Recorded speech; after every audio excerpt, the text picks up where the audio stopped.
Good morning, everyone, and welcome into Wake and Take. It's your boy Jason, and we have some football to talk about today. It is 28 minutes later than usual, and I am so sorry by that. As you can tell, things look a little bit different. Things have been going terribly wrong over in the Allwine household. I'm just glad that we could be live right now. I'm excited to talk football with you guys. Plenty of things to talk about. We've got football later tonight, Thursday night football, as well as some injury updates and some other fun little trinkets. I'm not on my desktop, so I won't have the Ethernet connection, so I'm not going to risk trying videos or anything. If I do cut out every once in a while, please bear with me. I hope we're going to be okay. I think we're going to be good. So far, things are good. Let's go ahead and get rocking and rolling. Let's sip our coffee. Hopefully, you didn't have to re-microwave it, and let's enjoy the show.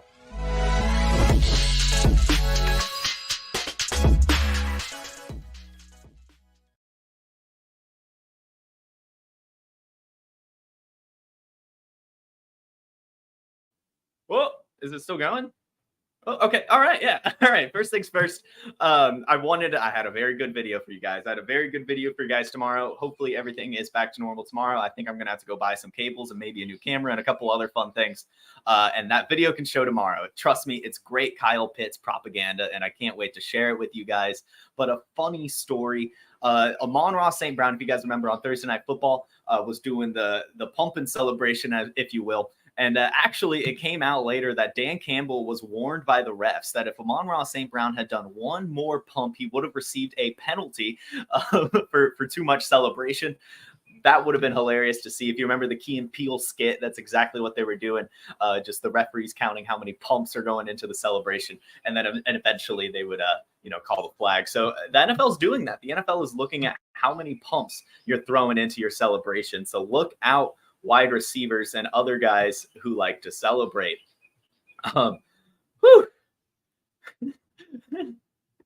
Sorry, I'm just happy to be here. This is a great comment over here from Harry Snowman. Personally, I think he ran out of turtlenecks. That was not the issue. The main issue derived from my bunny. He chewed through my camera cable, and I noticed a little too late. Tried to use my backup webcam. That did not work. My backup webcam also did not work. I thought I had the right cable for my backup webcam, which is just my regular camera turned into a webcam. I did not. I spent way too long looking for it. And then eventually I decided just to use my laptop camera here out on my patio for a nice little ambiance, if you will. Hopefully you can hear the birds. It feels a little bit more morning vibe, I feel like. So anyway, let's get back into the football. Let's keep talking. Aaron Rodgers yesterday tweeted out that basically, the night is darkest before the dawn, and I shall rise again. I hope that's true. I would love to see him out there back on the field. This is a tough injury to return from, being an Achilles. It's probably he's probably at least going to give it a shot, knowing the type of person he is. Jordan Love said the same thing. Jordan Love came out and gave his full support, said, I can't speak for him, but I know him. He's a very competitive person. I have no doubt he'll be back. He'll kill it in recovery and be back. Same thing kind of said from Robert Saleh and everyone else really that's close to the situation. Aaron Rodgers is expected to be back next season. So basically, the scriptwriters are just preparing the Comeback Player of the Year award for Aaron Rodgers, plus the Super Bowl trophy going to, New Jersey. That's what's going to happen in 2024. But some 2023 news and also 2024 news, to be honest, is Matthew Stafford. Matthew Stafford is reportedly going to be on the new season of Quarterback, the Netflix series following quarterbacks. I think that'll be pretty cool. He's looking like he has, bounced back, looking good this year so far. I mean, it's only 1 week, but still. And also a little follow-up while we're on the topic is that Stetson Bennett was placed on the non-football injury reserve list. So Stetson Bennett, I don't know what the situation is there, but looking like, he's not going to be playing. And also maybe not the, deep flyer backup quarterback, super flex stash that we're looking like. You never really want to see an NFI list placement from a rookie, especially one in this type of situation. Just something to keep your eye on. Also, another thing that I want to make note of is that Baker Mayfield told his team after, during the game against the Vikings, during the upset win, that at halftime that he had actually known all of the Vikings signals, basically all of their defensive signals, and he was able to take advantage of that. So I just want to urge a little bit of caution. If Baker Mayfield is back to normal next week, it's because he doesn't know the other team's defensive signals, and it's possible that he was just taking advantage of that. So I'm still holding on some hope that it could be Kyle Trask's season by the end of the year. He did look good. If he looked good because he knew the defensive signals and what they were doing, that is definitely concerning, because you would expect him to be even better than how he looked if that's the case. But still, he kind of denied it, but I don't know where this report came from. Sports Illustrated. Baker Mayfield later came out and was like, I'm not the Houston Astros. So we'll see. I'm just definitely going to keep my eye on him next week. If he bounces back to normal, I think we'll know that he had something in his back pocket regarding the Vikings defensive signals. And in case things couldn't get any better for the San Francisco 49ers, they somehow have lucked themselves into the most salary cap in the NFL. They have restructured Eric Armstead's contract and are now sitting pretty with a decent $41.5 million available in cap space this season. Who knows what they'll use it on?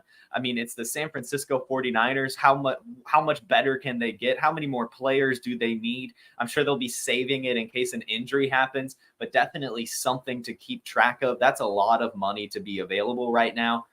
Maybe they'll go ahead and give it to Brock Purdy, since he doesn't even make money. He makes money, but his salary doesn't even count against the team because he makes so little. So, maybe they're just saving it to pay their franchise quarterback. We'll see. But that's $41.5 million has become available for the San Francisco 49ers. And that's a ton of money. They could be making some moves. And do they really need to get any better? Jesus.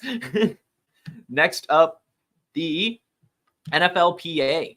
The NFLPA has urged the NFL to go all natural grass. The executive director, Lloyd Howell, released a statement pleading that they do this. So it's starting to gain some more traction. This comes after an injury-riddled week 1, and I'm sure more injuries will be piling up on these turf fields. I think it's basically been proven at this time that it's just not safe to play on that in this sport, unfortunately, right? It makes sense from a standpoint of maintenance, not having to clean the grass and mow it and all of that fun stuff every game and every day, really. But, for the safety of the players and also for the love of the game, there's nothing like walking out there to a nice grass field, playing the sport.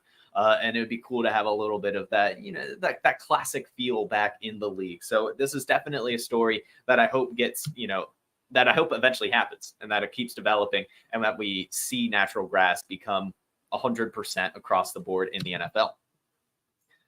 We have some terrible stats, some terrible stats. And this regards the Steelers' Matt Canada, offensive coordinator. Someone on Twitter, it looks like Shell Kapadia.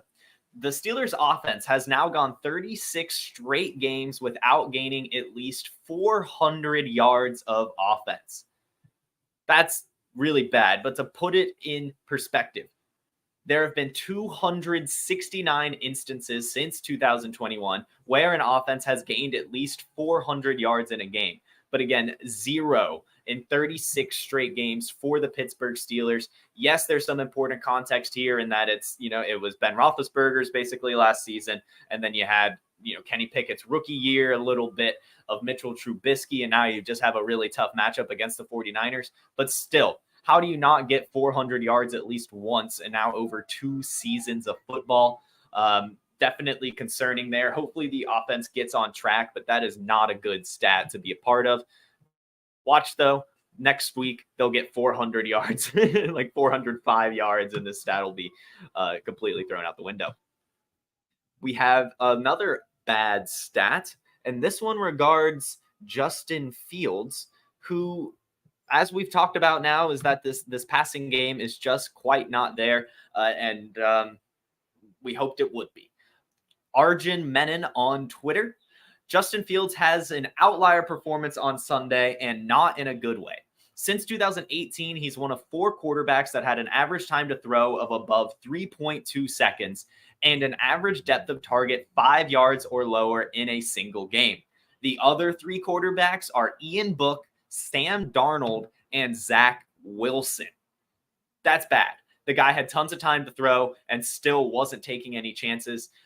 There was a really good stat from the Mind of Mansion this week with Andrew Cooper talking about how Justin Fields actually had 55 dropbacks and only 36 pass attempts. Basically 70% of the time he's throwing the ball when he's actually supposed to throw the ball, which is really, really low. He went on to say that like Lamar and Jalen Hurts average about 84%. And so this passing volume for the Bears is not going up really at all. And that's concerning to see. Hopefully it develops over the course of the year. And maybe it's just I'm not comfortable throwing it to DJ Moore yet type of thing. But again, really, really not good company to be in with Ian Book, Sam Darnold, and Zach Wilson.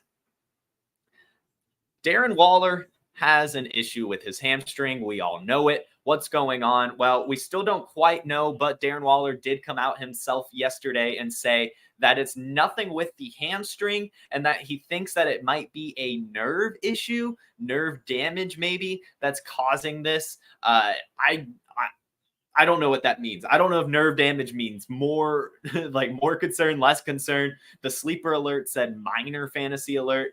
So maybe it's not that big of a deal, but I would, intuitively believe that nerve damage is not a good thing, especially in a sport that relies on pain management. We'll see. We'll see. I hope more comes out, but I'm definitely starting to get even more concerned than I already was about Darren Waller. I would like to see him healthy, but just definitely something that we have to keep our eye on. I think that you can go ahead and sell him. I really do. There's some people out there who still want to buy him. And I think even like just tearing down to like Evan Ingram is probably a fine move, like just a 1-for-1 swap. If you can somehow pull that off, maybe like a Cole Kmet plus, like I wouldn't tier 2 down with Darren Waller. I still want someone with that upside. Or maybe or just completely punt, like just put yourself into tight end wasteland, like go trade him for like Jelani Woods and Jahan Dotson, like some kind of move like that, get yourself a good player at another position and maybe just stick to the waiver wire for tight end the rest of the year. I think that's a fine move too. But either way, I think if you can get some value out of Darren Waller and not even have to use the risk, just go ahead and do it, because I know the upside's there, but there's upside on plenty of other players. And why take this concern with a guy that hasn't played a healthy season in multiple seasons now, getting up there in age on a new offense? I mean, let's just try to move on from Darren Waller, get what you can right now, as long as it's at least a good return. At some point, the upside does outweigh the risk, but that comes down to your managerial choices at the end of the day. Let's go ahead and hear from a quick word from about the injury finder as we talk about Darren Waller before we preview tonight's Thursday Night Football game. Hey, you're in your fantasy draft and someone says, hey, that guy's injury prone, I don't want him. And you're like, I don't know, I don't think you can predict injuries. Well, guess what? Now you can! Injury proneness is real! At Player Profiler, we have the data on these players, and it's all in the Injury Finder app. Their injury track record back through time, exactly where they were injured, how severe it is. We look at the BMI data, and we crunch it all together, and we give you probabilities that a player will miss multiple games this NFL season, as well as the complete database of NFL injuries and the ability to compare two players and look at their injury track record. The Injury Finder is powerful, and it's only $5. If it's worth it to have that peace of mind when you're drafting, go get it. Go get that Injury Finder.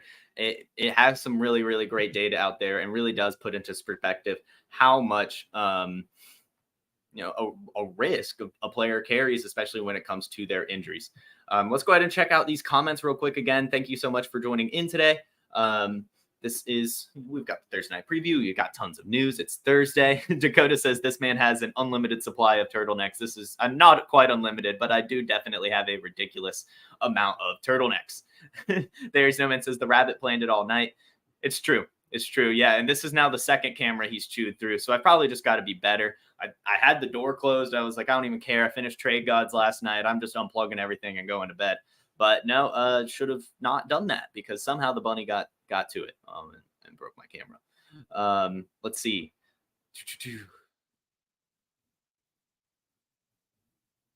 The Fractal Rain says, you mean to tell me the tiny unconnected rubber beads can negatively affect players running 20 miles per hour plus? Yeah, definitely. Yeah, turf sucks.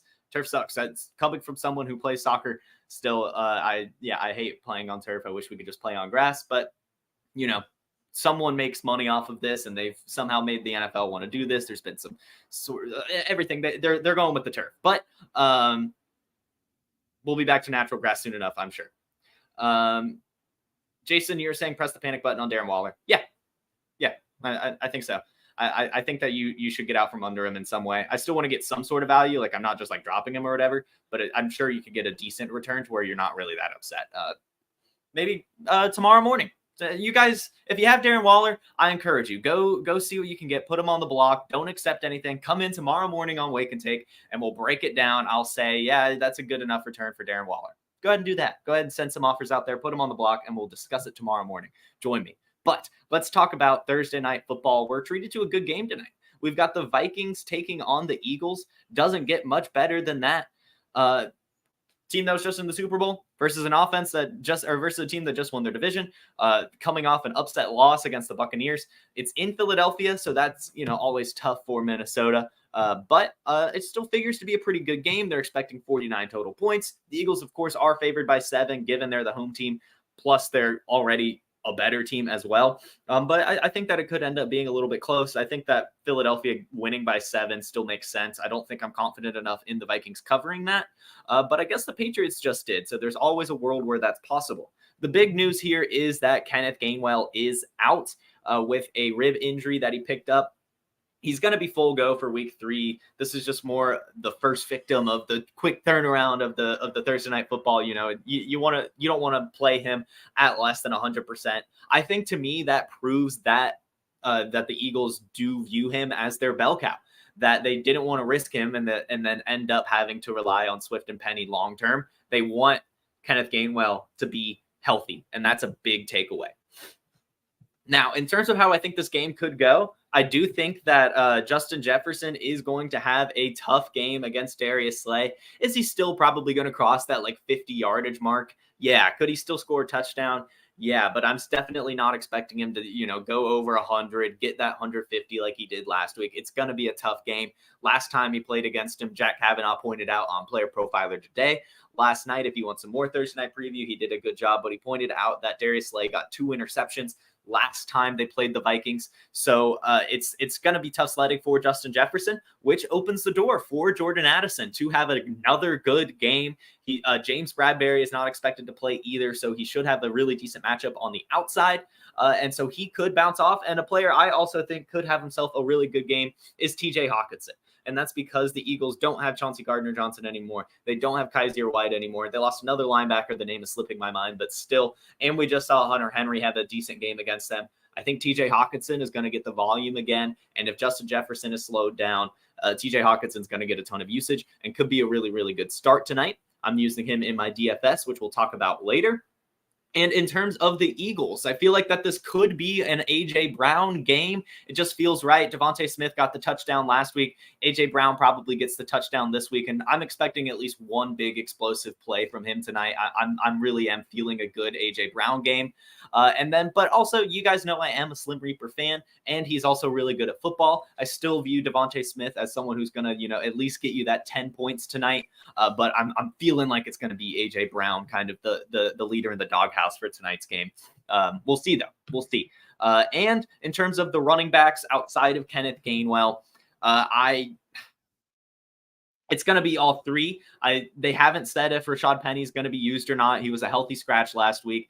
I expect him to be at least not a healthy scratch. I don't know how much volume he'll get. He's the cheapest of the running backs on DraftKings tonight, so I am fitting him in just in case. He is an incredibly efficient runner, has averaged over 5 yards per touch in back-to-back seasons. So he is efficient when he's out there. It's a good offensive line. It's a good rushing offense in general. So for the price tag in DFS, you might as well do it. But for regular fantasy football lineups, I don't think I'm going to do it. In fact, I'm probably not confident starting any of them.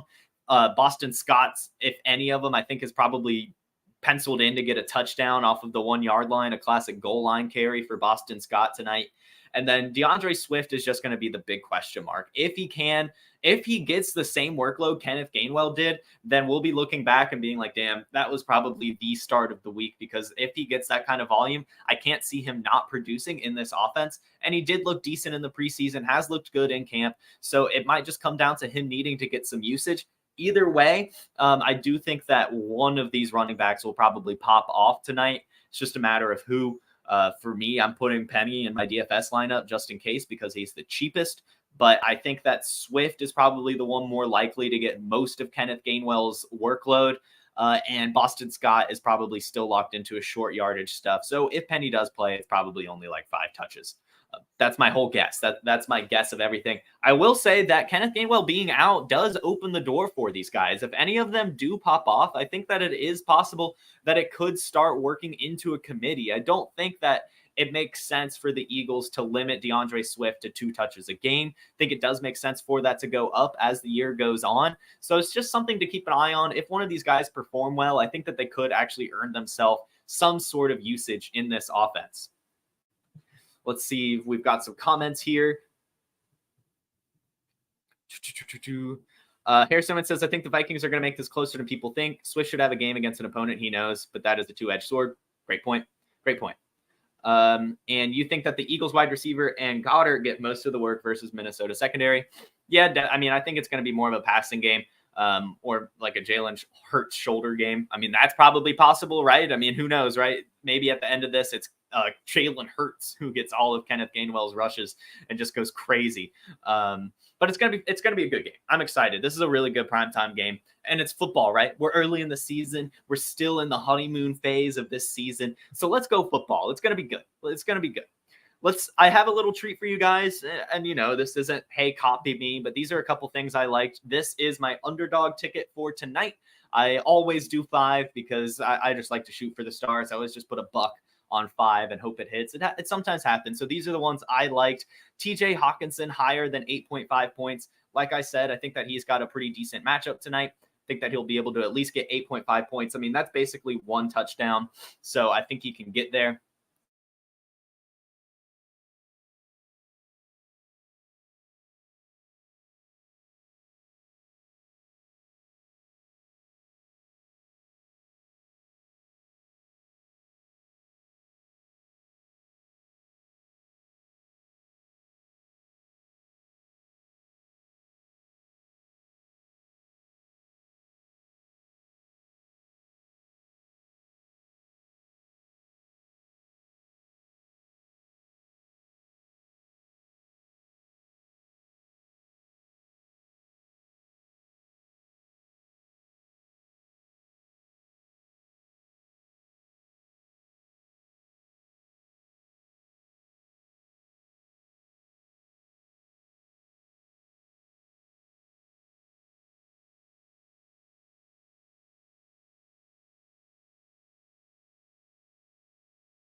Hey, I want to take a moment to thank you for tuning in. It's important to me that all of our media be free. This is only possible because of you allowing a true independent sports media enterprise to thrive unlike any other in the business.